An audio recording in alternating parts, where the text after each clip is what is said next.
here because I didn't want to take him off the screen because it's the way we do things. We do things a little fucked up. I'm playing Goodbye Nola. It sounds blues. Is that blues? It is kind of bluesy. Well, you're from that area, Yeah. right? You're from Shreveport. Yeah, from Shreveport, Louisiana. But I mean, all of my family, they're all from descendants of South Louisiana, Cajun, whatever you want to call it. So Are you? French Well, first of all, Canadian or whatever. for anybody who's watching the show live right now on Facebook or YouTube, this is Daniel LeBlanc. Welcome to How Not to Bomb. Daniel is a well, I mean, I want to say you're a self-made entrepreneur. I mean, is that fair to say, or were you in an industry that you left and went into the industry you're in now? I guess you could. I would say that's probably a fair assessment. I mean, I went into the workforce. I think, like a lot of people in my generation, went to college and got a job, and quickly realized that after doing the math, it wasn't really going to cut it for me. And so I, probably against a lot of people's wishes, I jumped into entrepreneurship in 2016, 2017. So you kind of went against the grain, unorthodox. You didn't follow the rules. Well, yeah, I mean, I don't think I ever really was cut out to work for anybody. I was a bad employee. I didn't want to do what anybody told me to do. I jumped from job to job. I think right out the gate, I had some internships in public accounting, and most of them probably was only because my dad was like high up at one of them. And he was on the board of directors of one of these things, and just, I got you. Spent his whole life at there. And so, so I had an internship there, and I had a bunch of people come like right out the gate, here I am in college, about to graduate from college, trying to start my life. And I'm in an internship, and I have people coming up to me that I don't know, being like, "Hey, I saw your dad." I'm like, "Yeah." So accounting is kind of in your blood, in other words. It was. I would say so. My father's more of a tax accountant, and I would say that I'm more debits and credits. Like I get the taxes, but I think debits and credits are really where it's at. If you weren't going to be an accountant, let's say your family wasn't in your industry, what was something, because you kind of got that, I call you the educated gangster. You kind of got that way. I would probably still chosen accounting to study, honestly. Really? Because it made sense. Like, I didn't have to read a lot. I did not want to sit down and read a bunch of stuff. And with accounting, there was some reading involved, but then you would do the problems or whatever. I mean, of course I liked playing music, but I tried really hard to make music work, but that's sort of like talk about a full room and trying to get some elbow room, and that's it's a difficult. I wasn't that good. Yeah. I wasn't that good either. Like, I didn't. Are you saying you weren't that good, or the people saying you weren't that good? I would say that I would say that I'm talented, and I can play a guitar, and I can make sounds that don't sound awful, but there are people that are just. They're talented, and then they're also sure of themselves. And I think I was missing a couple of just the confidence at some point. The confidence, I didn't have the confidence. I mean, it's really. You seem pretty confident now in life, though. You kind of gained confidence because a lot better. I mean, at the time, I think I was like, I drank from age 20 to 37, and so 17 to 37. That's interesting. You go to college, you become an accountant. During that time, are you drinking then? I was still playing music. I was still drinking. I was drinking every weekend, definitely. And then, will you say you were recklessly drinking? You were just drinking, and then it became reckless later. How did that work? It was certainly binge. It was always binge drinking for sure. Okay, so it was a binge thing. Happen, and we would laugh it off as college shenanigans or whatever. So the first 5 years of my drinking, you were able to blame college for about 5 years. Yeah, I mean, it was college fun for like from 17 to 22, right? But then it got serious. And then I got out, and then I got into the real world, and I was like, oh, well, I can have a drink at night before I go to bed, or a couple drinks while I'm watching TV, Right. So I'd have drinks at night, and then get fucked up on the weekends. And then 5 years later, fast forward 5 years, and it's like, all right, well, I don't just, I don't have to wait. Every day that I drank, I'll drink earlier and earlier and earlier. So would you say that you were kind of like on a wrong path or a right path? Because you were still operating your business. You were still doing... I was on a path. I don't know if it's right or wrong. It certainly was on a path that I was certainly not in control of. I would definitely say that. I had the illusion of control. So at what point did you say, I got to be in control of myself? When did you say, I can't do this? I don't know. Like, I know that, like, I don't know. This is the thing. It's like, I guess, I don't know when I technically became an alcoholic. I certainly do identify as an alcoholic now. I don't know technically when that happened. I don't know if that was, I've always been one. I think that from the beginning, even when I wasn't drinking, I was thinking about the next time that I was going to be able to drink. And so So that to it was me on your is, mind. yeah, the mental obsession was always there. But I think that I started to engage in purely alcoholic drinking in early 30s until That's interesting. 37. That's interesting because late 20s, early 30s. Yeah. early 30s. That's interesting because a lot of people take that, they use the creative outlet. You're a creative person as well. See, I'm a comedian, so my creative outlet was smoking weed. I was never a drinker. Weed would shut off the logical side of my brain, and I was able to turn on the creative side. So I would use that as an Yeah. excuse for smoking as much weed as I possibly could back in the day, and that's all we did back in those days. So what Yeah. would you say you were using? And I was depending on. I want to say I was depending on it for a while to do it so I can create. What were you saying that alcohol you were depending on it for? What were you depending on it to go to sleep? Were you depending on it to get through the day? I just like doing it. I just like Where were you drinking. depending on it? I just like drinking. I just wanted to So you drink just all the liked it. time. Oh yeah. Okay. And then I would smoke weed too. I smoked weed too. I smoked Wow. weed, drank, popped pills. I popped Zoloft and Adderall. Towards the end of alcoholism, it was Zoloft, Adderall, drink all day, smoke weed at night, and also smoke cigarettes. during That's the day, interesting. too. You say Adderall. Why Adderall though? I grew up with ADHD, so I like got Ritalin Gotcha. prescriptions when I was in like the first grade or whatever. So they told me So not that to was kind of drink when I leveling you was, out. yeah, they told me not to drink when I was taking it or whatever. Of course, I didn't listen to them. I didn't think Right. that applied to me. But then you got into a family. You got you met someone. You got married, right? At one point in your career, Yeah. at one point in your life, and you had a family. Were you still drinking then? Yeah, yeah. Like You we were met in early. We were when we met, we were in my early 20s, and I was drinking. So together. Were you doing it together? yeah, she wasn't that big of a drinker. Like she drank. Okay. You know, So she you was were one just of doing those your thing. normal people. Like I don't know, you normal people, y'all just go out and have a couple drinks, and then y'all don't want to do it for a couple months after that. That's how she was, and so So you can't do that. You have to. You either go in or don't go no. in. If I have a drink tonight, give me 5 months, and I'll be broke and either in jail or in a mental institution, So or talking possibly about that dead. scenario, it's a very powerful. Drinking is very powerful. So okay, you just mentioned if you had a drink tonight. Now, Yeah, if you did, let's say, and I know you're not, and we're not going that route, yeah, but if you did, yeah. would that one drink set you off, or you would be able to control it, or not? I would drink and I'd be fine that night, and then the next day I would wake up and I think, see, that wasn't so bad. Let's do it again tonight. Oh, gotcha. You So see that's what I'm how it works, saying? man. And That's how so, it works. yeah, that's how it Interesting. works. Because then you think, oh, well, that wasn't so bad. I'm in The control experiment now. works. The experiment works so well. Why don't we do it again tonight? Yeah, And I'm in then control you're now. I off was to the able to figure it races. out. I'm better now. I can do it. Yeah. So you Yeah. can't. That's that. And that. As That's long how as it I works. believed that I was in control of my drinking, I was going to keep on drinking and not stop drinking. So The one day second you I believed you realized that weren't I in wasn't in control. control, Right. I tried to stop drinking on my own. I tried to stop when at 37 years old. I tried to stop for 90 days. I was gonna just work out and not drink. I read that book like 75 Hard. I read like that, and I was like, all right, I got all pumped up about it, and I lasted 2 weeks, and I got Wow. fucked up 3 straight days in a row. And then I told myself it was only gonna be the weekend. And all I could think of that next day was, man, just go to the bar and have a burger and some drinks, just kind of level off because I was so hungover. And I was starting to realize, dude, don't kid yourself. This is out of control. Like you're gonna be on another bender. You're gonna be on another. This is gonna be another bender. You caught yourself. And So you were clean for a while. Then you had a bender. Then you went back, and then you stayed clean. I was clean for 2 weeks. Oh, it was 2 weeks. Okay. Yeah, it was just 2 weeks. I only lasted 2 weeks, and then so then at that point, I knew that I couldn't stop, so I got help. Do you remember the last drink you had? Where you were? What happened that last Yeah. drink? Oh yeah. I was in the Nashville International Airport on the flight to rehab.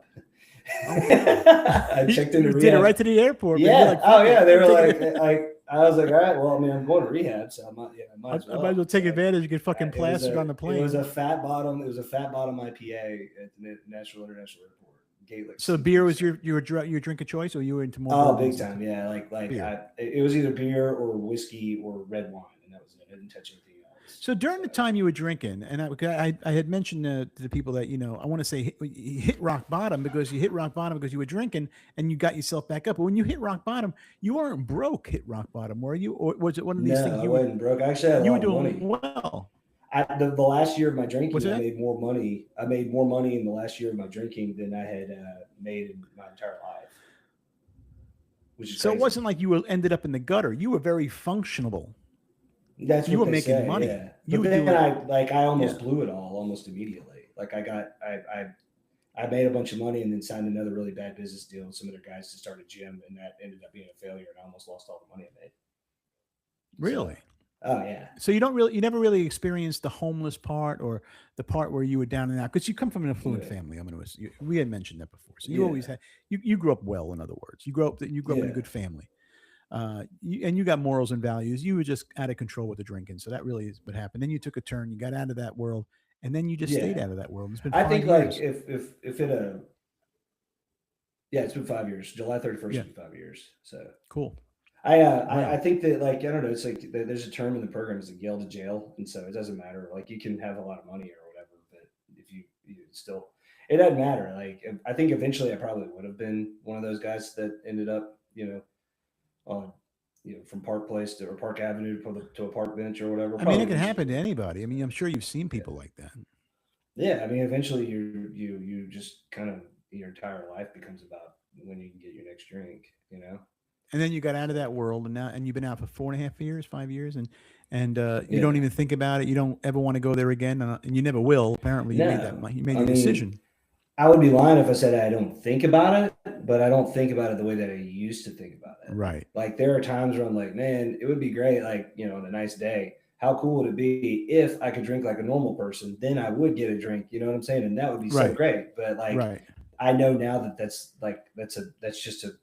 just like a crazy that's a thought that's not taken with any sort of You seriousness at catch all. yourself. You catch yourself in that thought. It's just You a know. lot. Like I just play the tapes all the way through. It's like, yeah, Right. sure, okay, let's see what happens. Yeah, you know what's gonna happen. What's really gonna happen is you're gonna drink and you're gonna get a 6 pack and go home and play video games or watch TV, and then you're gonna wake up the next day and you're gonna want to go to the liquor store, and then it's It's the just gonna keep routine. on doing that, and then you're gonna get back into the routine of doing it. It won't take very long.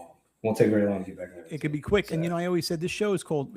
Why we called it "How Not to Bomb" is because when you bomb in life, and then you don't bomb anymore because you decided you didn't want to bomb anymore. So you decided drinking was bombing to you. Even though you were doing great, you were still bombing because it wasn't where you wanted to be, truthfully.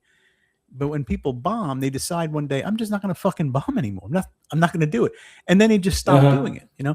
it. And I think it's Yeah. all about deciding in your life what you want to fucking stop doing and just stop doing it and continue on to the right way of doing things. And now you're doing that. Pretty much. I had help. I had to get help. Oh, yeah, I but think that's that okay. it's everything you just said. Everything you just said, but I asked for help to get that. To But in stop. order to Yeah. get help, you still got to decide you want help. You have to be You have willing. to you got to be willing. You got to make that decision. So Yeah. during that time, now you got out of that, and then you delved into different things. Every time I talk to you, it's like, oh yeah, I used to do this, I used to do that. I mean, now today I was talking to you earlier today, and you said that you did another business, that you were in another business, Yeah. Yeah, I mean, you've done a lot of shit, Daniel. Yeah. What have you I've done? been like, I worked for like a healthcare company for like so after that like I did the internship or whatever for those public accounting firms. Then I went to go work for a staffing firm uh, That's for right, like a staffing year, company, staffing and then company. I got spooked with that because that was 2008, and so that was kind of like a scary year for a lot of people. I mean millennials, that's when we graduated and started to work, and then all of a sudden there was a huge housing crash. I mean that's Right. Oh, and that was so had to be then 2008, right? yeah, 2008, and Yeah, so yeah. that kind of scared me. It was a sales job, so it was very very cutthroat, and so I went back to I got my CPA when I was doing that, and I went to go work for some hospital companies, and I did that for about the next I guess 10 years or whatever, or however many years it Wow. was. I hated it. I hated every minute of it. I hated it. Why did you hate that? I don't know. It wasn't. It was never the right path for me. I think I should. I've always like I don't know what it is in me, but ever since I can remember, I wanted to start my own company. I wanted to be in business for myself. I don't know, like Mark Cuban. I've seen there's a clip of Mark Cuban. I don't know if it's real or not, but like you got to be. I don't know whether he ever really said it, but I think he said it. He's like, I'd rather make 80K a year working for myself than 750K working for somebody else. Yeah, that And was that's Mark. kind of the mentality. Like I'd rather fucking make sacrifices on my quality of life, knowing that like I don't really knowing that I'm building something on my own and creating something on my own for myself. And so, um, So that's kind of the mentality that I always had. And I just don't, I think I always wanted something like that. I don't have anything against people that want to work for somebody else for a living. I think that Right. that's really great. I can totally see how maybe one day at a different chapter of my life that'll probably appeal to me. And I'll be like, hey, maybe just kind of calm down and just go to work and shut up. Or maybe not. Or maybe not. Like maybe not. But like I just know that like I don't know. I just always wanted to do this. I'm certainly in it for the romanticization or whatever you want to call it of starting your own company and doing something from the ground up. And will the money be good one day, or is the money good sometimes now? Yeah. But I think that if it were all about just making money, I'd probably do something else. So you had the Do a whole lot. entrepreneurial mind. You had the entrepreneurial mind, but Yeah. you also use your degree, in a sense, to Mhm. you didn't you didn't waste your degree. You're using it, but you're doing it through your own company. And being an entrepreneur, you have to make that dedication to commitment. You also have to know how you have to fail a few times. I haven't had a day Yeah. job since 1987 ever. I've worked myself since 1987. I have worked myself in all aspects of my life. Ups, downs, knocked down, dragged down. I've been fucking lived in my car for 3 weeks, me and Dave Chappelle in LA. I mean, we've done some shit. But if I didn't believe in myself, you have to believe in yourself, right? You always say you second guess yourself, but down in the bottom in the back of your head, you believe in yourself to want to do it. You have to. Yeah. No, yeah. I mean, I think that that's definitely true.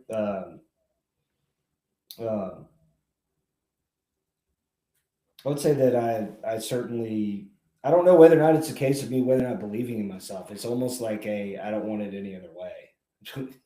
Yeah, I just feel like going to work for somebody was like kind of like you. Like I had worked for somebody since 2016, and so like I haven't really had a day job since 2016, right?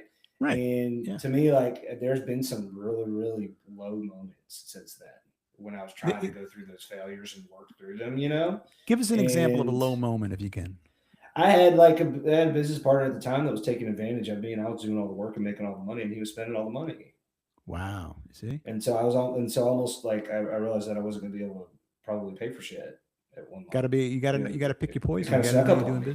Yeah, it kind of snuck up on me, and so I kind of learned a lot from that. And I agreed to shit that I shouldn't agree to. I just think that I think it takes I think you have the same kind of personality most entrepreneurs do. I know my personality is I just think I do it better than everybody else. So I like to do my own thing. I'll work with people. My business, you have to work with people, but I just feel like I know better. And I just want to just do it my fucking way. I don't like listening to somebody telling me, what to do. I just it triggers me. So I just, I obsess on success. And I obsess on being the best at what I do. I just do. I'm 60 years old and I still don't fucking sit back. And I think you kind of have that in you where, you just obsess on wanting to be like great, Yeah, I think that that's true. I'm moving past the chapter of where I'm wanting to do it all and then try to be the person that does it all. And I'm moving into the chapter of, hey, I did this. And what's the point of me doing all the work what's the point of me starting my own business if I'm going to do all the work? Right. Then I'm just answering to 30 different customers and they're treating me just like a boss. Correct. And so I think that if I want to get to the next level, I have to say goodbye to the money temporarily and pay good people to do it, because I'm only as good as, like, if I'm the best at everything, I still have a time limit of how much time I can spend on it. Right. Let's say if I'm awesome at everything.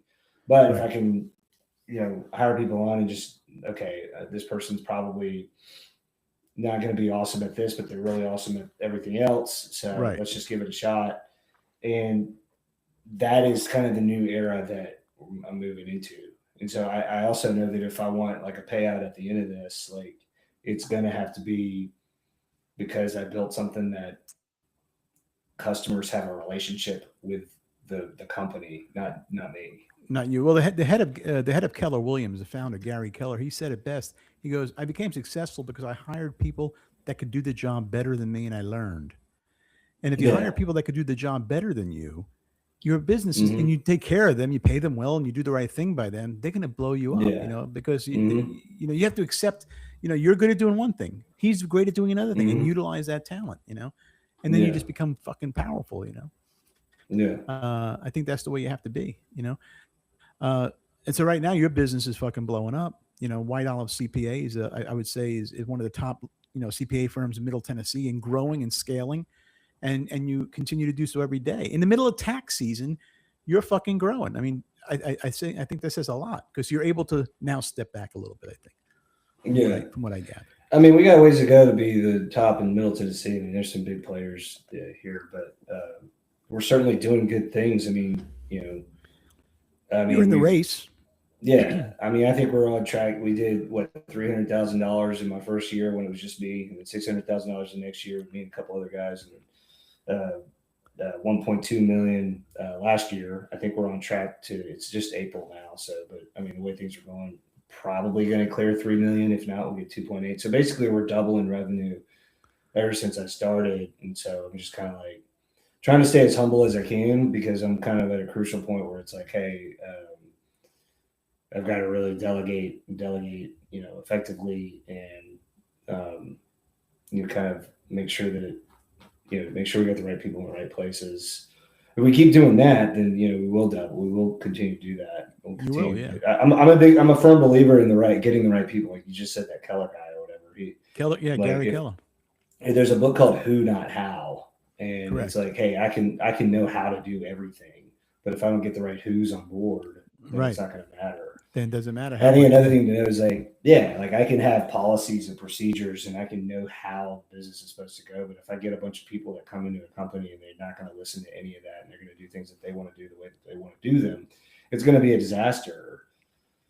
Right. So yeah, I definitely am understanding that it's important to recruit talent, retain talent, and we got a long ways to go. I mean, there's a lot of opportunity. I've got to get the right, benefit packages set up. I think we've got health insurance, but they're always, I don't understand that world very well.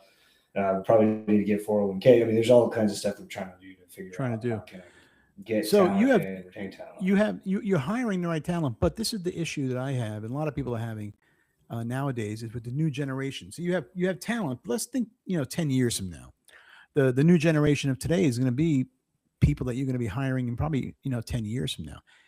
Do you have faith in the new generation? Do you see that they're able to do this? Because we're built a different way. You're built a different way than I am, and I'm built different. How do you? And you have kids, and I have kids. I believe in my daughter. I really do. She's 21. I feel that she's going to kick ass, and I'm sure you believe in your kids too, that they're going to do their thing. But how do you feel about the new generation one day controlling what you're doing? I don't feel bad about it. I remember, and it's funny you said it, because I was thinking about that today. Like when I first entered the workforce, there was a lot of hate about millennials. Like the baby boomer generation or the Gen Xers did not like millennials, because we would be like, why do I have to show up to work when I can just be emailing? I'm just going to be emailing the whole time. Email was the big thing. Yeah. And now today, everybody's going remote. And so the millennial, everybody just dogged on millennials and said that we were lazy or entitled or we wanted more money. And I think the bigger truth of it is that we got a bunch of cell phones. We were given cell phones by our parents. We were given the internet by our parents. And we were told that this is the way you communicate. And then, so you embraced, did you embrace it when you were young? Yeah. And then all of a sudden they're criticizing us because we're always on our phones. It's like, hey, you guys are the ones that raised us on these things. So don't come at me and, and so I think that like every generation thinks the next generation is the worst. It's like, I think that they're just going to do things differently. I told my daughter, I told my daughter years ago, and that's true. I told my daughter years ago, I'm like, listen, she goes, Dad, everything now is, we have phones for that stuff. Now we do it differently with the new generation. I'm like, let me tell you something. It's my generation who invented the fucking phone. I didn't say fucking, but we invented the phone that you're on. So we gave you that phone to better yourself and progress. So don't give me that shit. You didn't invent anything. We invented it. Yeah. It was us. So, was it a good thing? I think so. I embrace progress. Yeah. And, I love what's going on now with AI. I love what's going on. A lot of people are scared of AI. A lot of people are afraid of AI. I have a friend of mine who's deathly afraid of AI. My producer, who's not here tonight, though, actually, is deathly afraid of AI because he thinks it's going to take over the world. It's not that scary. It's not a monster. How do you feel about AI? I got a lot of crazy theories about it. I don't think it's going to I think first of all, the reason why people think that is because there's a lot of stuff out there ever since the Terminator 2 thing. And That's it. He told me, he goes, didn't you see the Terminator? Ever since like, then, it's a fucking movie. Like ever since then, it's going to be a singularity moment. And then once there's a singularity moment, it could be really, really awesome for mankind, or it's going to be the end of mankind, or some weird thing in between where we're stuck with something for the rest of our lives and we can't, for the rest of eternity, we can't figure out how to reverse it or something along those lines. But I don't know. I have some crazy theories about it, but I read like the Singularity is Near by Ray Kurzweil, and I've read like a couple other books about it. And I think that my crazy theory, and it's probably not true, it's probably going to be laughed at within expert circles, but my whole theory is that if super intelligence were possible, we would have already been visited by an alien race from some other distant planet that is run that made that it was possible that they got here because of super intelligence. What if we had? I don't believe we have. I think most of that stuff, I don't believe the stories at all. I think it's all just propaganda to try to get us to think or feel a certain way. I don't think an alien race has visited us yet. I don't think they can because it's too far. You don't think they could? The only way that, they show photos. They show photos of an alien in a room. If you remember, during the Obama era, they showed a photo of an alien in a room somewhere, like on a gurney. I hope that that's true. You know? I hope it is true. I hope they have been here. I really do. I just don't think they have. And I think they could be here right now in disguise as us. I hope that they are, and I hope that they come because I could use a visitation, from a higher being or a higher intelligence. But would you hire one? Would you hire a fucking alien? Absolutely, absolutely. Like I would. I just don't think that I don't think it happened. I think that they've got to go. They've got to be able to bend space time to get here instantaneously, and I think that's only possible through really, really, really advanced tech. And I think that something wipes them out. The great filter wipes them out before they can reach that point. I don't think AI is the great filter. Basically, the AI is the one that wipes them out before they get to that point. Because if they were, then that AI would have taken over, and then at least one of them would have expanded to see us better. I mean, there's billions, like the sheer number of stars in the galaxy, in our galaxy or in the universe, and the sheer number of total planets that could be like planet Earth. Like, it's highly possible that just in the Milky Way galaxy alone, there are over 100,000 advanced civilizations like ourselves, based on just very, very small probability. And so if that's true, I just kind of feel like at least one of them would have discovered the holy grail of super intelligence by now. And if that happens, like, some of these planets have been around for billions of years longer than planet Earth. I mean, the planet Earth's like what, 4.5 billion years old, or 4 billion. But some of the other planets are 8, 9, 10 billion years old, older than that. So you're telling me that all of these planets out there, 100,000 estimated, just conservatively speaking, this is all the Fermi paradox stuff or whatever they talk about, but conservatively speaking, there are planets out there that are billions of years older than Earth that have advanced civilizations on there, and they haven't come here yet. They have we haven't seen anything from other than conspiracy theorists that's coming on our phone, and we're constantly getting bombarded with it. But I just don't see it. I don't think it happened. I look at it like this. Okay, I'm going to give you an example how I look at things. Okay, I think that could be, but like, okay, for instance, and I don't get political on the show, so I don't go conservative, right? Whatever. I am who I am, and that's it. But let's go back to the Biden era, which was only last term. If you look at him, he changed his look. Now, nothing about his presidency. His look changed from like Joe Biden. And then if you looked, his ears changed. If you notice, sometimes in photos, they would show like a mask, like a wrinkle, like he was wearing some kind of mask. Like they say that somebody was under him running as him, but it really wasn't him at one point. Yeah. They say he died in 2024, and they just replaced him. And he, it could have been another life form. Yeah, I would say that if that were true, that life form would be smart enough to not be able to get caught by his face looking like a mask. By Michael Wheels Parisi, not the bomb. Yeah, I think that if they're advanced to get here, they're pretty smart to like be able to manipulate that without us knowing. He didn't do the Rogan show. That says everything. Everybody does Rogan. You think that it would have been if anybody, there were aliens here, Rogan would have interviewed one. I wish they were. I wish they were here. I wish I would jump on board if they came in a spaceship or whatever. And like, hey, you want to go for a ride? Let's do it. I don't care. Do you believe we went to? Do you believe in the whole landing on the moon? You believe we did it or not? Yes, I think we went to the moon. Absolutely. You don't think it was in Las Vegas somewhere in the middle of the desert? I think more likely than not we went to the moon. I think there's some stuff about the moon that NASA doesn't want us to know, but I do think we definitely landed on the moon. But don't you think they would have had better photos by now? I mean, they have cars that could drive around the fucking city, but they still can't get a really good photo of the moon. Well, back in the 60s and the 70s, it's not like they had jump drives. It's not like they had jump drives back then or whatever. Yeah. They were fucking But even now they can't get a good photo. I mean, they got good photos from a distance, but you don't see shit when you get close up. It's always the same fucking crater. It's always fucking cloudy. There's nothing going on. Oh, there's some weird shit going on with the moon. Like, for starters, they know that the moon is like probably somewhat hollow and that it's extremely like not dense. This is all on the Y-Files. They cover this on the Y-Files. I watched. Oh yeah, you turned me on to that. I didn't get to really delve into it. Like the whole thing is like it's hollow and it has a very, very hard surface that indicates that it may be like some sort of, because all those craters are the same depth regardless of how wide they are. That's true. Like on other planets, when you have a really wide crater, it's also deep too. But on the moon, it's like, it doesn't matter how wide the crater is, it's the same depth, which would indicate that there is something that is impenetrable beneath that or whatever. So there's some weird shit with it. Oh, and then another thing is I don't think it occurs anywhere else where you can look at the moon and the moon can block, like you can have a total eclipse that way. I don't think it can, or at least if it can happen, it's not because the Earth is like only 4 times the size of the moon, and the moon has a weird orbit around the Earth, and it's very, very close. It's a very large moon for a planet of our size, and it doesn't rotate. It doesn't rotate. It's always facing the same area. Yeah, but what's on the other side of that? We don't know. They only show one area of the moon. I don't know. It makes no fucking sense. I think we're gonna end up doing something on Mars. I don't think the moon is gonna have a mall. I don't think Trump's gonna fucking buy like a casino. But I think Mars is our next target. It's closer. Yeah. So yeah, I mean, we've got to figure out we got to figure out the whole space-time thing and traveling faster, because we just to get to Mars. How long does it take? I think it takes like 8 months or something. Does it really? I don't know. How long does it take? With the fastest craft that we have available, I think it takes about 8 months.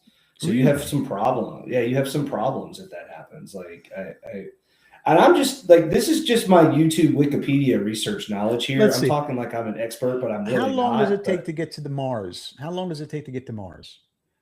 I always like to run it through AI and see. It'll give me an answer. It takes approximately, short answer, about 6 to 9 months. You were right about that. I was not thinking. I told you. Yeah, about 8 months. And so, like, think about that. Like, you're going to be at zero gravity for 8 months. That's a problem. That's a problem. That's a very big problem. So I don't know how Elon. I don't think you can survive that. I don't think a human being can survive. I don't think we can get that close. That's a long time. Yeah. And so, I mean, it takes like 8 months to get there. You got to have oxygen for 8 months. We'll never see it in our lifetime. Yeah, I mean, I don't think so. If artificial and super intelligence were possible, then they could build us a craft that could get us there instantaneously. But I thought Elon Musk was working on some kind of fucking thing that was going to take us there. I'm waiting. I hope he can. Are you a fan of Elon? It does happen. Yeah.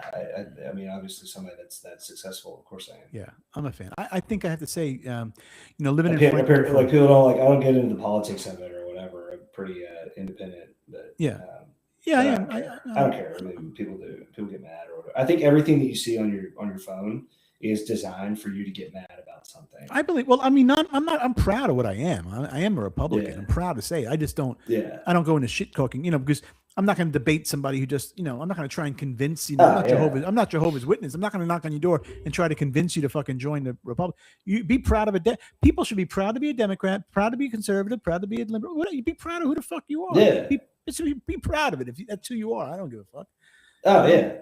I just think right now, like if you're on your phone, like there is one motive at all, and it is always how many clicks and how many reactions they can get, and they don't get clicks and reactions from people not getting mad about stuff. So they're going to incentivize you to get angry at the person that you don't like, or angry at your political opponent. Do you think it's getting carried away with that, the obsession? Do you think? Absolutely. I think it's really, really bad because people just hear 1 or 2 clips or whatever.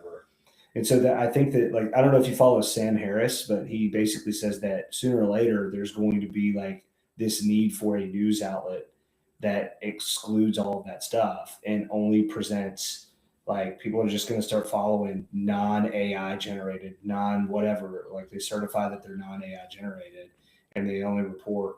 There's going to be a huge need for factual reporting at some point because we're all getting kind of tired of getting pumped up over issues that it's amazing. How long have we argued about abortion in this country? Oh, how long? It doesn't. It's always the ongoing argument: politics, abortion, religion. That's what they want to do. They just want to get you mad about that. It's like oil. We argue about oil. Nobody's talking about Nobody's talking about where the money's going.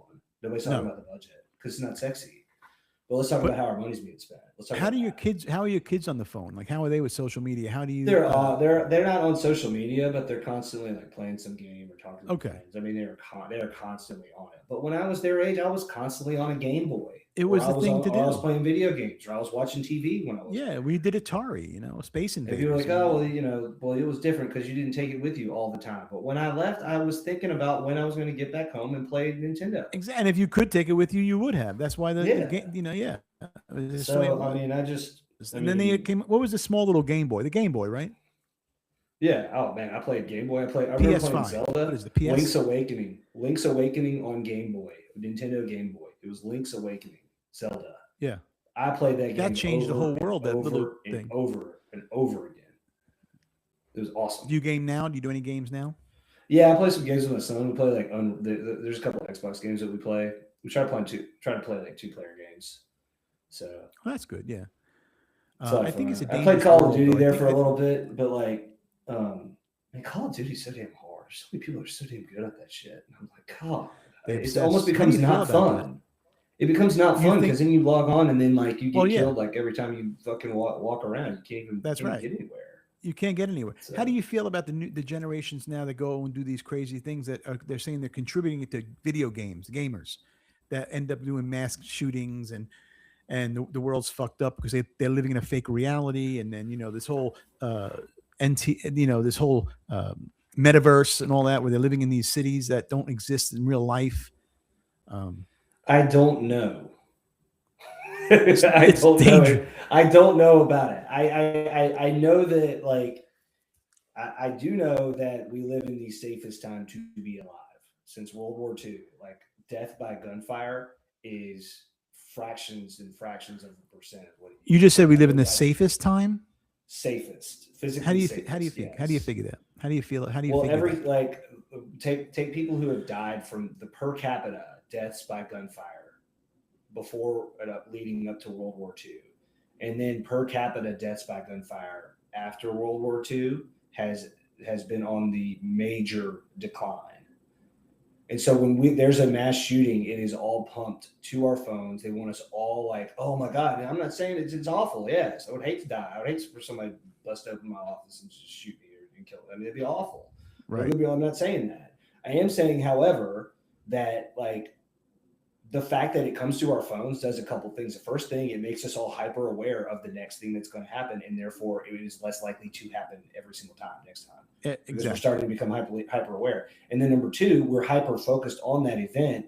When you think about it's like a plane crash, you're hyper focused when that happens. But if you look at how many people have died from airplane crashes since commercial aviation compared to how many people are dying on an interstate, right? I mean, it's a no-brainer. But it's scary. But the thought of it is really scary. It's a big thing. It's a very scary thing.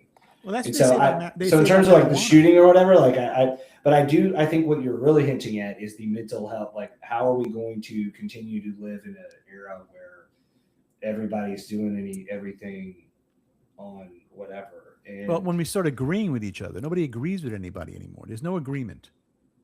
No one ever really, nobody fucking agrees anymore. It's always got to be an argument. It's always got to be a debate. The new generation looks at us as like we're fucking old school, that we don't know fucking shit.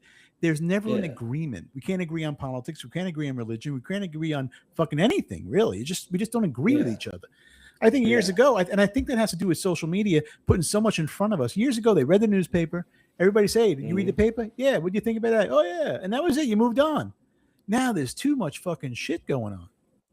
Yeah, it's like I said a minute ago. It's designed to get you mad at a political opponent of theirs. Absolutely. That's what it's designed. Because it gets more it gets more clicks, and more clicks means more ad revenue, which means more visits, which means it's all about money, and they just want to make money that way.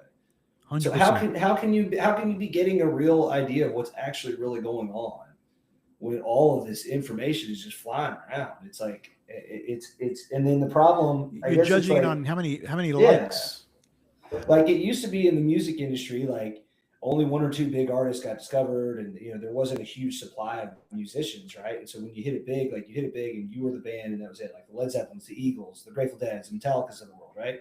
Well, now like everybody like has the technology to make your own music is like readily available, and so there's like something like, I don't know, like I think like 20,000 songs a day are released on Spotify. Maybe it's higher than that. Maybe it's like 50, 60,000 songs a day are released. 60,000. Oh Think yeah. about that. I So heard there's we this have like huge 100. saturation of That's like, a lot of music. yeah. And so there's a ton of music. There's a ton of information. I wake up and I've worn the same pair of pants. Like I wear Peter Millar, expensive, but I wear them every day. I wear navy blue or black pants, Peter Millar pants. I wear them to the gym. I wear them to the office, and I wear them when I'm hanging out at my house. I eliminate my choices. Peter I Millar. wear the same sort Peter Millar pants. It's like golf pants or whatever, and they look Peter like Millar. dress pants. Okay. And then I wear like some button downs, and then mostly I just wear t-shirts though, because it eliminates my choices. We have too many choices. Like there's so much crap. It's constantly coming in, and I do it too. I do the mindless scrolling or whatever. Like why the hell not? There's nothing else to do. So I just find myself scrolling, and I don't even realize that I'm scrolling. Oh, And me I'm like, too. what am I doing? Yeah. I'm You know like, what's what am I funny? doing? It's What am I doing? It's just people. I think people like, like if you think about it, the entrepreneur, the textbook entrepreneur. If you look at the way people want to perceive themselves as being successful, they wear black Cole Haans with the white, the shoe with the white and the black. Okay, they wear the regular like tight fitting jeans. They wear a black T-shirt, arms rolled up, and a hat. Most of them will put beards on, and to them, that is the perception of what a fucking successful person looks like. Anybody can dress a role, but are they really that behind the role? I think there's too much typecast. That's a typecast. They look like everybody looks like Grant Cardone. They all want to look like that style, Well, that's the other thing. Clean look. Yeah, it's like when I'm not conforming, I'm still conforming. Like when I'm trying to be like that guy that he sued the magazine because he thought that his picture was in there, but he looked like just every other hipster, and it wasn't him. Right. like it's like everybody wants to look like a hipster because it's cool and it's alternative. Well, it's no longer alternative. Yeah, the dark, it's like pretty mainstream. The dark glasses, the cap. baseball They are all over the place in Nashville, Tennessee. It's just like everybody wants to do the beard with the jeans and the semi quasi cowboy boots. Every fucking one. And you're so freaking cool, man. Oh my gosh, you're so awesome with your dad's money, riding around, hanging out with whoever. Drunk every single man. You guys are so awesome. Forget it. I'm over it. I think that Nashville. I heard that Franklin actually. I don't either. I heard that Franklin actually has the most Instagram influencers in Nashville than anywhere else in the country. It's Franklin and Nashville have the most Instagram people. And what does it say about our society? Like these people make like really good money, and so if you want to know like what a society values, look at who's giving them money. Look at who's getting the money from everyone. And so all of these influencers are all about like, oh, look at me, I'm buying stuff with money that I probably didn't earn in the beginning, but now that I've got all these followers, now everybody's look at me.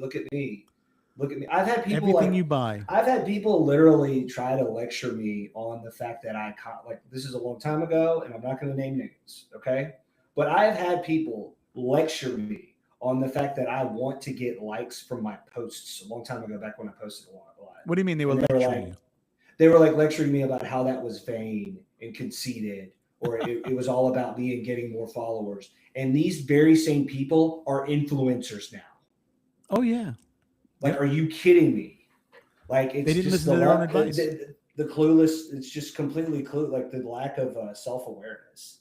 But I don't know. I respect anybody that works hard and that posts. I mean, it's a lot of work to do that. You got to like post all the time. You got to be on. There's a certain thing that you have to constantly post, and like that's why I'm glad I got you, because you just send me a script and I just say it. And I try to make it my own words, and then you just do it, and then I'm done. But like most of the time, I feel like a complete fucking idiot when I'm posting something on stories. Every video, I don't know what I'm doing. Every video that we do, my company, the Parisi Group, does for not even only you, but I have other clients as well, and I do a lot of them. but it takes about 30 to 45 minutes to do one little video. I mean, it's a lot of fucking work in that little video, adjusting the light, making that look better, making you pop, changing backgrounds, there's a lot to it.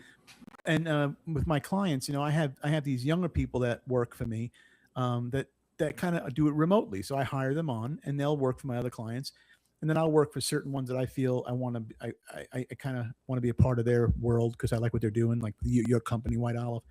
But yeah, it's just amazing. It takes a long time. It's constantly updating, constantly refreshing, manipulating the algorithms. I mean, there's a lot of fucking work in just posting, But so like if these people are successful, like don't get me wrong, there's a lot of respect there. They work for it. Something makes me feel icky about. I have this icky feeling. What makes you feel icky though? What else makes you feel? I don't know. That's a good word. I think it's an overly like a hyper focus or a hyper concern about look what I have and look what you can have too if you just do X, Y, or Z. So those kind of people make you feel icky. And it's for the their end goal is to have things so they can show that they have things. And I certainly want to have a lot of financial success or whatever. And I certainly may buy a nice toy, like a car, like a fast car, or like an off-roader type thing that would be a lot of fun. But I definitely don't see myself being a guy that wants to tout my net worth as like a sign that I've made it as a man. I think that like there's got to be a line that's drawn at some point for everybody. And for me, like I certainly have a number in mind that I'd like to get to. And then after that, I'd like to calm the fuck down and do some stuff that I enjoy before it's too late. I'm not saying that I don't enjoy it. I enjoy this too. I enjoy what I'm doing. Yeah, you love what you're doing. But let's say, for instance, this takes a turn. Let's say, for instance, let's just say you become an influencer. Let's just say, all of a sudden you got 3.5 million people, and people sending you things that they want you to endorse and they want you to talk about. They're going to just throw money at you, and you're making more money than the company that you have right now. Your CPA firm. You're making more. What would you do? What would there be? I would do it. I totally do it. I would totally do it. I don't know how that would ever happen because I don't know why anybody would want to watch me all the time. But you don't know that. It just clicks. Certain things click. I mean, that would be pretty awesome. But what would you do? Would you keep White Olive? Yeah, I would just have other people run it. And probably a lot of stuff I'd have to be careful about what I can say or not say because because we're an accounting firm, and so I can't be like giving people investment advice or something or endorsing. You know what I'm saying? There's probably a lot of things, rules about what I can and cannot say. I can't be giving tax advice. But, hey, do this, and then whatever. But I certainly would keep it, and I'd get some other guys to run it, and I'd use the funds to kind of help. Whatever, I'd get somebody else to run it. And then, would you say that being in the accounting industry, a lot of people, I would say personally, and I'm not an accountant at all, I'm not even good at math, but I think that the perception is everybody thinks they could just write shit off. I talk to friends, let's go, I'm going to buy this. Why? Just a write-off. They just think everything's a fucking write-off. Not everything's a write-off. Yeah. And that's when you find out whether or not somebody's like a real business person or not, because there's revenue and then there's expenses to make that revenue, right? And so that arrives at net income. And so like that's just normal net income. Like I would never refer to that as a write-off. That's just your expenses to arrive at net income. You're ultimately taxed at that. And so like write-off is like something that's typically used by people who are individual income taxpayers and they don't understand the game. And the game, if you really want to get in the game, you got to make money as your own company, and you got to start having legitimate business expenses under that own company. And so, like for me, like because I am a full-time business owner, there are things that I would be spending my money on anyway. But because I'm a business owner, I can deduct some of those things or part of those things, right? Whereas, like if I were W-2, I wouldn't be able to do that. And so people don't understand that. And so at the end of the year, they're like, oh, well, I'm going to let me max out my IRA, or let me, there's only like itemized deductions are a joke. Like I don't even mess with it. Right. That's another thing. Is like there are people that like making $2 million a year net income or whatever. Right. And it's like, and they want to know like if they can take like how much if they're sending us all their bags of charity. And I'm just thinking, you got to start playing chess, not checkers.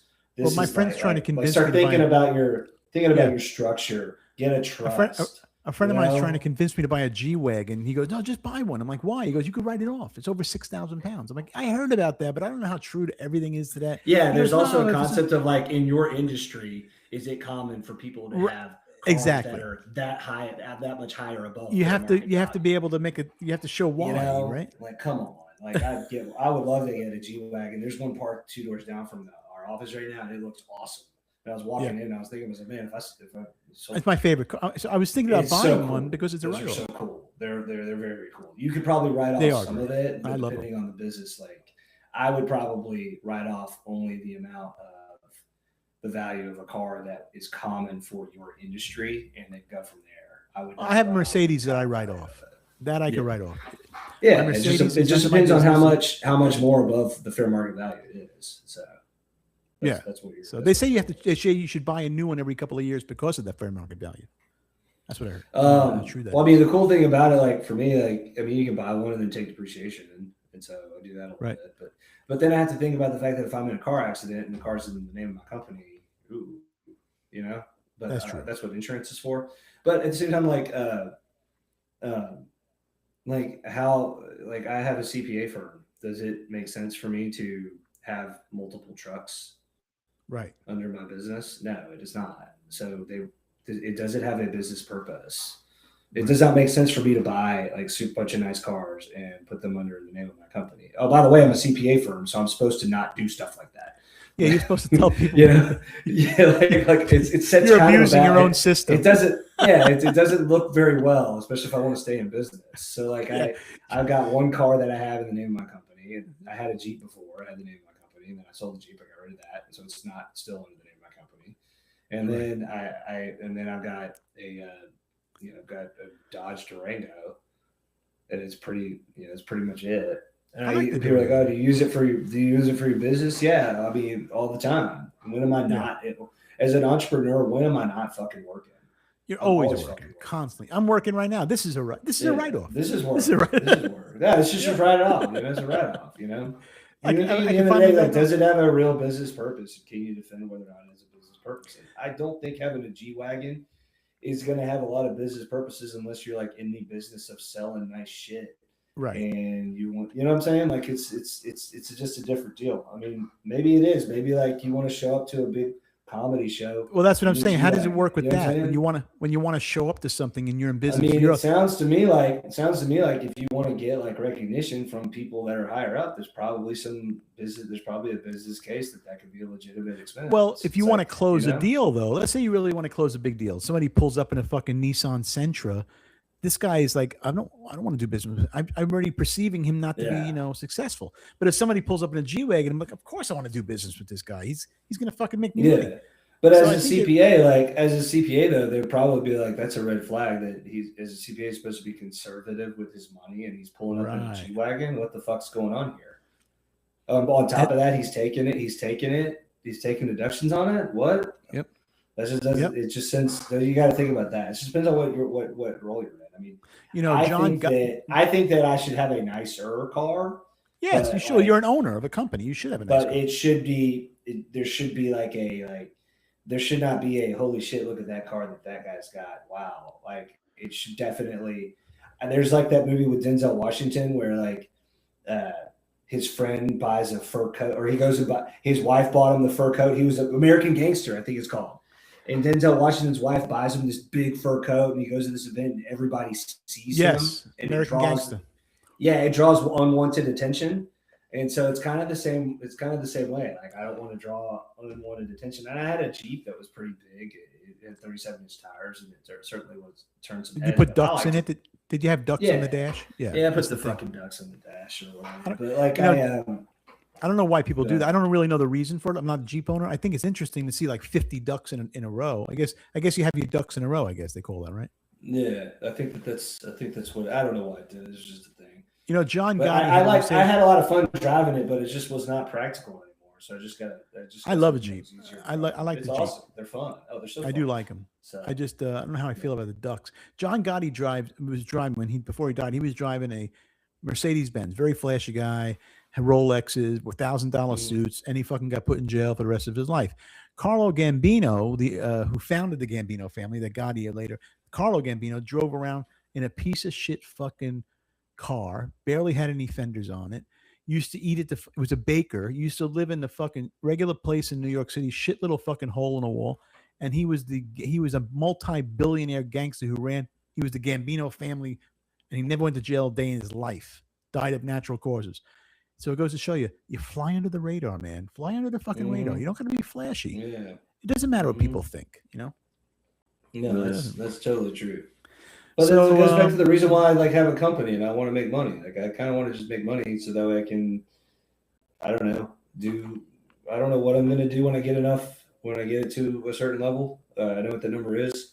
And then after that, I guess I could, you know, I like to work out, but I don't have a problem working out now. I don't have a lot of, like, I have more free time at the moment because one of the clients that took a lot of my time, my contract ran out with them. And so, but we're still making enough money. So it's kind of like my job right now is to make sure it keeps on coming in. And so I just got to you do work out a lot, though. You do work out a lot, I must say. I would say every day of the week. I have to tell myself to not go. How long do you spend at the gym, though? Are you one of those gym rats where you spend 45 minutes to an hour? Yeah. Oh, so you're not in there all day then. I had this perception that you were there for like 3 hours. Nah, like you can't. If you, I mean, I just try to get one muscle group worked in and then revisit next. You know, try to do one muscle group twice a week and then occasionally do more cardio or whatever. But it's all about like I don't know. I just have to do something, and so if I'm going to do something, I might as well go to the gym and lift weights or do something along weight training type stuff. Or I just found out like I used to jog. I used to run all the time. I ran I ran a few half marathons. Did one in like an hour and 45 minutes. I was getting pretty good at it. Was that 15 miles or 14 miles? 13.1 or whatever. 30 point. Yeah, that's crazy. Yeah. But like I just started to notice my feet were getting numb. My feet were getting numb. Yeah. Randomly, just my feet would start getting numb and just stuff like that. So I was like, what kind of sneakers do you wear? What do you like to wear? They were like these Usha or whatever. I forget they're Hoka or something. I forget what they're called, but they were like designed for Hoka. Yeah, and they were designed for running, and so they were really, really good shoes. I wear Hoka. I'm just not a runner. Like my body is not built to run. I will run some sprints, but I'm not built to go jog long distances. I can tell by I had to work really, really hard to have a healthy stride, and it was just unnatural for me to have a good stride. Yeah, some people are just built that way. I'm just not built that way. Some people have runners' bodies. You know, you said something a little while ago that was interesting. You said you said something a little while ago that I remember. I want to revert back to. I think it would actually be a great name for a podcast called Icky. Icky, yeah. You said something made you icky. It's a fucking great name. It's something like it's like those guys. There's this guy that did a documentary on like the manosphere. Yeah, where, like all these guys. Like I was getting high blood pressure watching it because these guys are just so like super successful and driven, and they're getting, you know, they're having tons of girls and they're hooking up with tons of girls, and they're just like they interviewed this one guy and they're like, so what do you think your net worth is? And he's like, his wife like knows that he hooks up with other chicks. This is in the documentary. I'm not saying anything that's not in the documentary. She's a cuck. In the public she's okay with it. And so she's a cuckold. Okay she's that's fine. Yeah, and that's fine. But like, what got me about it, like to each their own. Like, there's no judgment there. There's no judgment there. Definitely not for me. But like, what got me was they asked him what his net worth was, and he was like about 30 million. And the way he said it, he was disappointed in that number. Really? Yeah, he was disappointed. He's like, not like some of these other guys, you know. But I'm working at it. I'm working hard at it. It's a great number, 30 man. Jeez. Like Jesus, dude. Like sooner. Like, but some people are just wired that way. Like it's like Nick Saban after he won like the 3rd or 4th national championship. He woke up at 6 o'clock the next morning and went back to work to start recruiting the next day. People do like, Jesus, will you take a fucking day off? Just take a day. Yeah, you know. We hear about these people. They win $176 million in the lottery and they go back to working as a janitor or something because they just don't know how to do it. They don't know how to spend their money.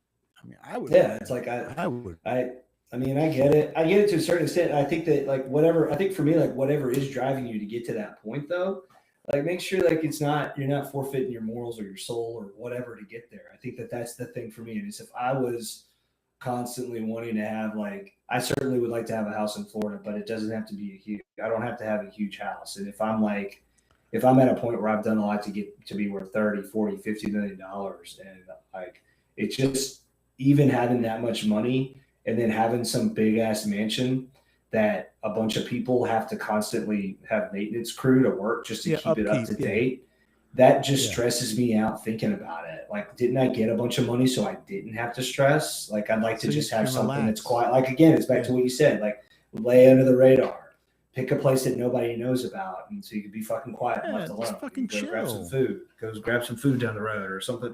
Like my idea is like have a place like in Fort Lauderdale that's a few blocks off of that main drag where they got all those restaurants and just go to restaurants all the time. Ocean Drive. Yeah. Lauderdale, that's the life. Fort Lauderdale is so great. It's fucking. I love Lauderdale. That's great. I love Florida. I don't know how you're not in Florida right now. I need to be in Florida. I don't. We'll get in there. Okay, not getting there. We'll eventually get there. So how do you like doing the show? How you enjoying it? This is cool. I've never done a podcast before, so this is my first time. Ever. Would you be willing to like come on once in a while, or is it something that? Yeah, no, absolutely. I think it'd be cool. I think it'd be good to like think of different topics. I think we touched up on a few things. We touched up on AI. We touched on entrepreneurship. Is there anything you wanted to discuss? Is there anything that's been on your mind that you want the people to hear, or no, or some words of advice to the young, or? I don't know. I guess when I cared way too much about what other people think. I still care too much in some ways about what other people think. And if you can figure that out at a young age and not care or figure out how to deal with what other people think of you, that was my biggest downfall. Still kind of is in a lot of ways. Don't you feel who they are that you care about, or not? You care about what everybody thinks, or just certain people? Certain people, yeah. I do. I get hung up on it, and I can't get off of it, and so it's just a waste of time. I've wasted way too many hours of my life giving too much of a shit about, whether or not I was accepted by a group or accepted by a girl or whatever, or got dumped by a girl. I think when you're young, like, just keep your head down and work hard, and then good things eventually do happen.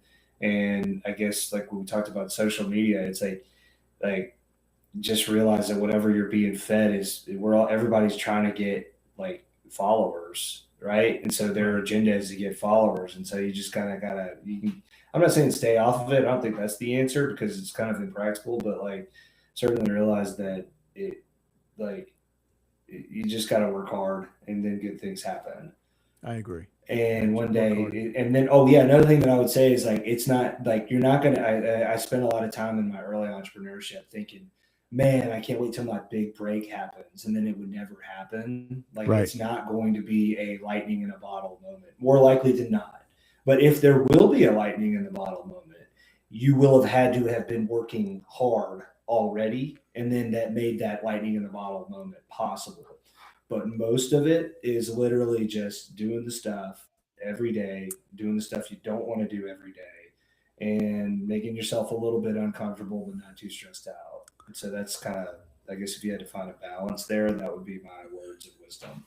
And that makes sense because they say, even like in the music industry, they say every overnight sensation took 15 to 20 years to get there. Yeah, like these people weren't just like all of a sudden they just decided to pick up a guitar and showed up, and Brad Paisley walked in and said, "Man, we got to sign you. You're great. Let's write a song together." Like, no, that's just not how it works. They just kept on. That's how it is in comedy. Every night, go on stage as much as you can. But you're a musician. You played the guitar and the drums, or just what do you play? Guitar and sing. And I started taking drum lessons recently, but I got to get like a setup to where I can play some real drums. Are you going to get back into it again? Do some live? Yeah, I think so. Eventually, I'm trying to figure it out. I'm trying to figure that out. So maybe next time you're on the show, we can play a few clips if we can get them and upload them and put them on here. We could play a few clips. I saw some stuff of you on Instagram. Do you want to tell the people if they want to see you sing, where they can go? Yeah, it's called Topos @ the Wawa, and so. So Topos at the Wawa. Topos at the Wawa, like Topo, T-O-P-O-S. And they can actually watch Daniel LeBlanc sing his fucking heart out. I just don't like it. I think I sound a little flat, but Well, you see, there you go. You're always overthinking yourself again. You got to fucking let it go. I don't know, man. Like if you like, maybe somebody who's an expert singer will kind of point. Just being in Nashville. Well, if you're singing, you would be an expert singer. See, you don't ever look at yourself as the expert. You're singing. You went on stage. You at that moment are the fucking expert, Daniel.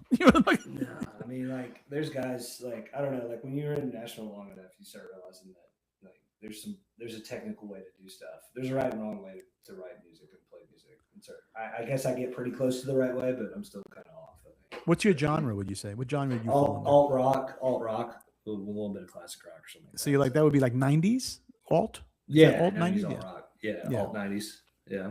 Okay, so that's good. Take a that's still making a big comeback, that alt rock. Yeah, it's really big in like South America. They love that stuff. Also, emo stuff is making a comeback. They used to call it something else here, punk. Now it's called emo. I think that's making a big comeback. Yeah, from what I hear in the music industry, punk, emo, alt rock is. Yeah, I think so. I think you had the gritty voice. We went through a period of like 20 years where it was just like, come on, 80s.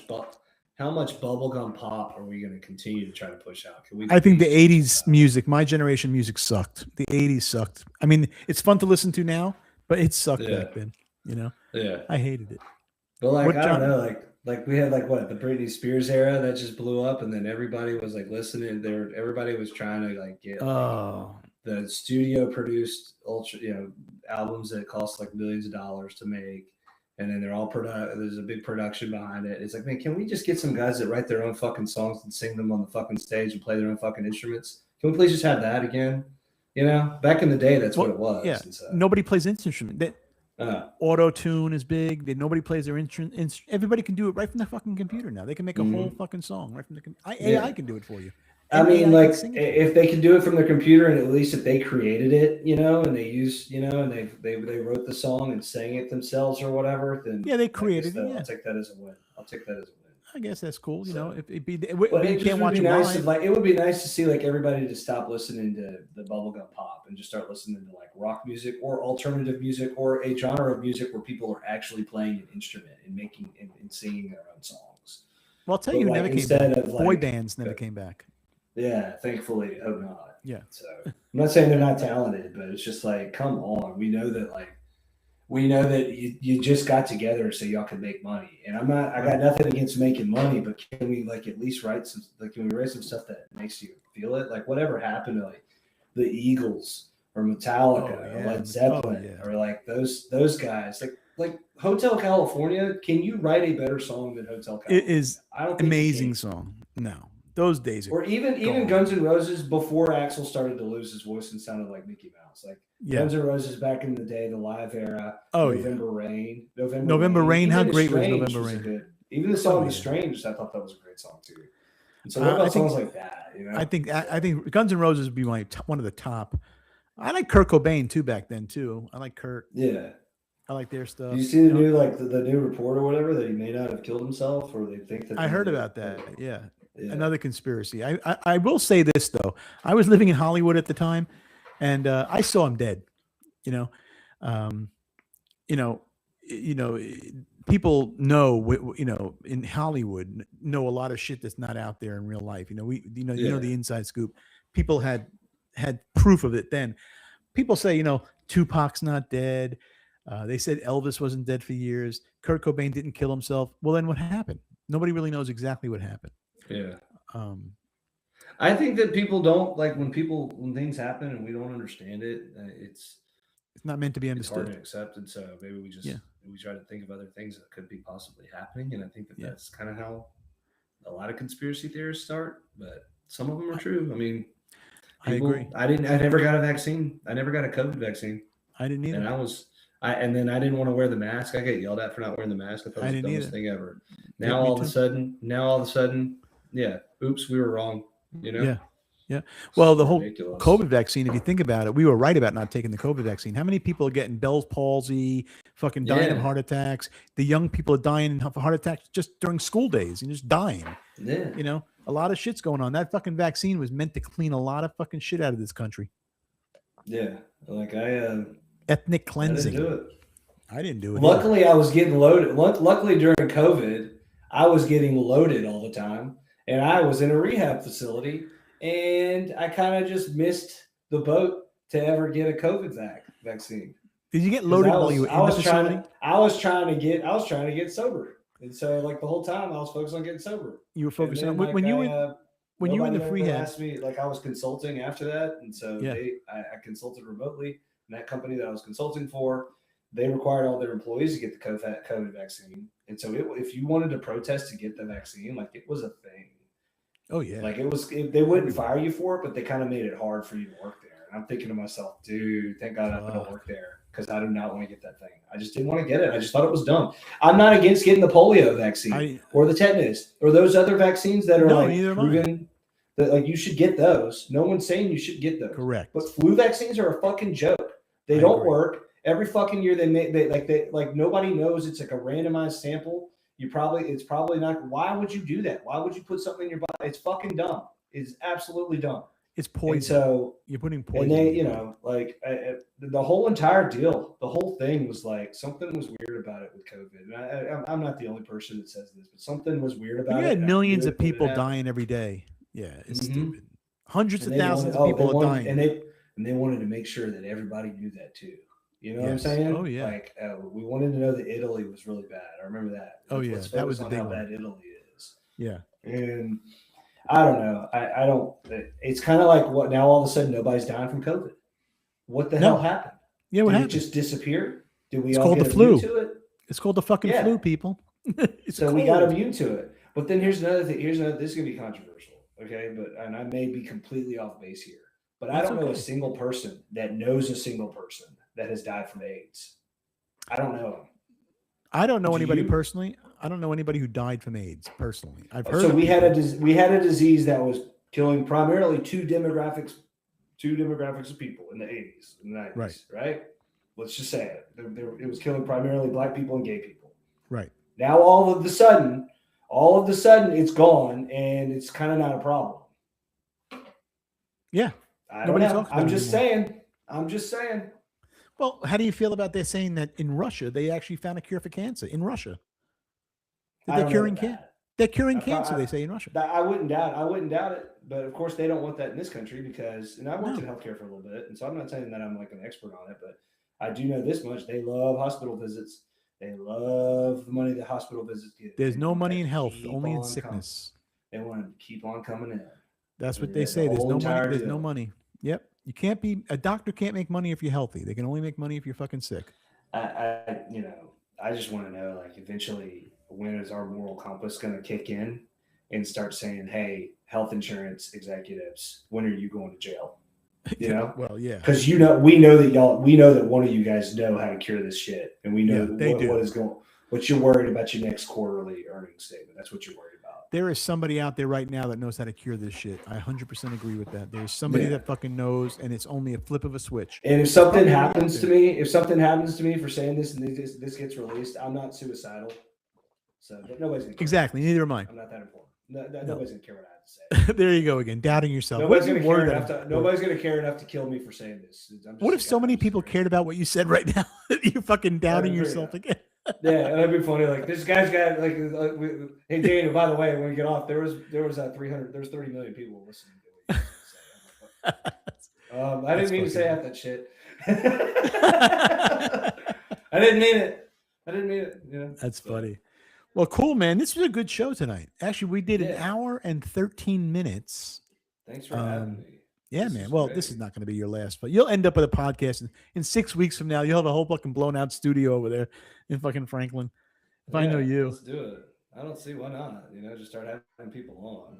I think we need to get that YouTube. We need to get you back in the music business again. I can pull a few strings. I still know a lot of start playing some more. I would love to start playing again. And so I know I can sing. I just got to get in the right feel and the right groove and start, whatever. I think you can do it. So, all right, boss. How's that? That sounds good, right? I love that. Now this is a fucking killer. This is by Kelly Finnegan. Kelly Finnegan from New Orleans. Yeah. He's open source music. It's like he's not even getting paid for me to fucking play this right now, which I think sucks. Yeah. That sucks. That's another problem. It sucks. I mean, He's not getting paid because it's open source though. So somebody, I mean, maybe he might have sold his rights to it. Who knows? Or somebody owns it. But all right, ladies and gentlemen, you can find Daniel LeBlanc on at Daniel L. LeBlanc on Instagram. Daniel C. LeBlanc, I think. It's Daniel. I don't even know my own handle. I think it's Daniel. It's Daniel C. LeBlanc. Yeah. And are you related to Matt LeBlanc? By name? No. People are going to ask about. People will ask about it. I'm sure you have. I'm sure we are related distantly, but probably not. I think anybody with the name LeBlanc is probably related. Yeah. So we're probably, there's a lot of us down in South Louisiana, so it's a very common name. So Daniel C. LeBlanc. I should know that. How the fuck do I not know that? I didn't know it. I forgot. No, I should know it better than you know it. If you think about it. Yeah, because you do it every day. So. Every day.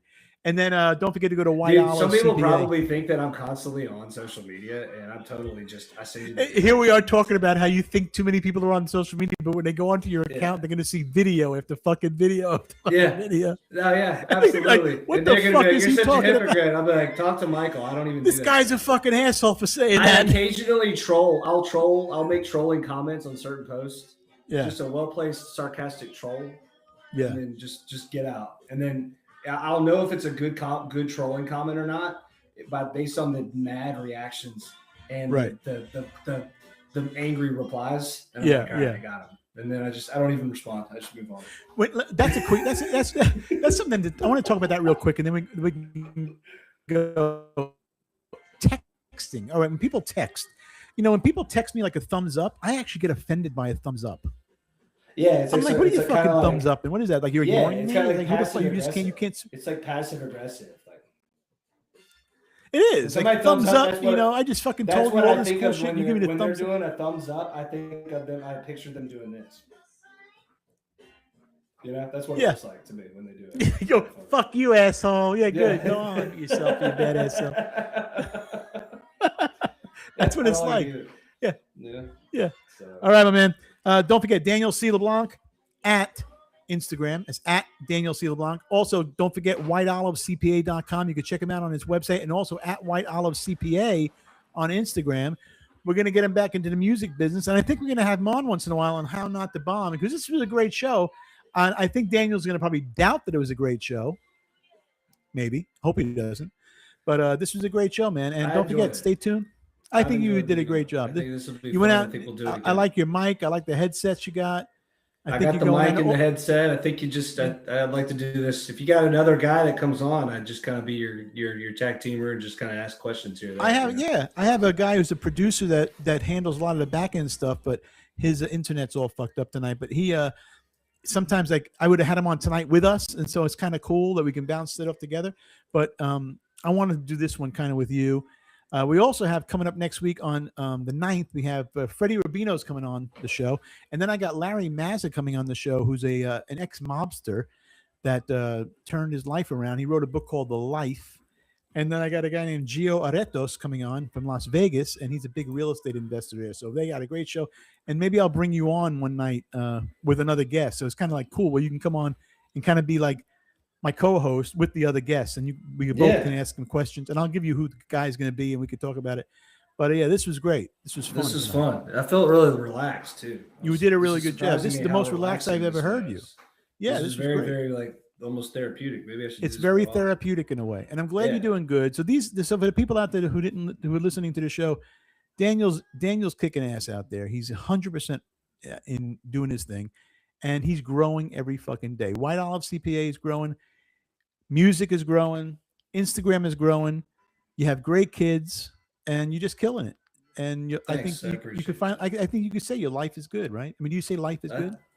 I think overall life is good. It's not perfect. There's some things I probably wouldn't like. Nothing's perfect, though. Different, but overall, I think life is definitely good.